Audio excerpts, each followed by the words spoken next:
कैऱ्या बघून सुटलं ना तोंडाला पाणी. कॉलेजवरून येऊन आम्ही असंच स्टँडवर वेफर्स खात बसलेलो. मग म्हटलं चला कैऱ्या लागलेत, कैऱ्या पाडायला जाऊया.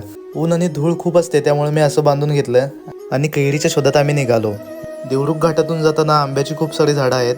ते प्रत्येक झाड आम्ही बघत बघत चाललेलो, कारण कुठं कैरी दिसते हे बघायचं होतं. फायनली एका ठिकाणी भेटलं आणि येताना नारळ आणला होता, तो पण तिथं फोडला आणि मस्तपैकी खाल्ला. हे बघा कसं फोडतोय. आणि हे बघा कैऱ्याने लटकलेलं झाड, तुम्हाला दिसत नसतील, थांबा दाखवतो. कैऱ्या खूप होत्या त्यामुळे स्वप्नील म्हटलं की मी झाडावर चढतो. आणि तुम्हाला म्हणून सांगतो, मोगलीनं पण ह्याच्याकडनंच प्रशिक्षण घेतलंय. स्वप्नील तर व्यवस्थित चढला झाडावर आणि हे आमचे सचिन शेठ जिथं पानं आहेत तिथं काठी मारत होते. वा भाई. स्वप्नील तर परफेक्ट वर चढलेला आणि वरनंच आंबा खाली टाकत होता आणि खाली रोहित कॅच पकडत होता. हा बघा, कॅच पकडल्यावर भाईचा आनंद बघा की. वर चढून पण कैऱ्या हाताळत नव्हत्या म्हणून रोहितनं काठी टाकली, ती पण खाली पडली. आणि ह्या बघा किती कैऱ्या जमा झालेल्या, सुटल्या ना तोंडाला पाणी.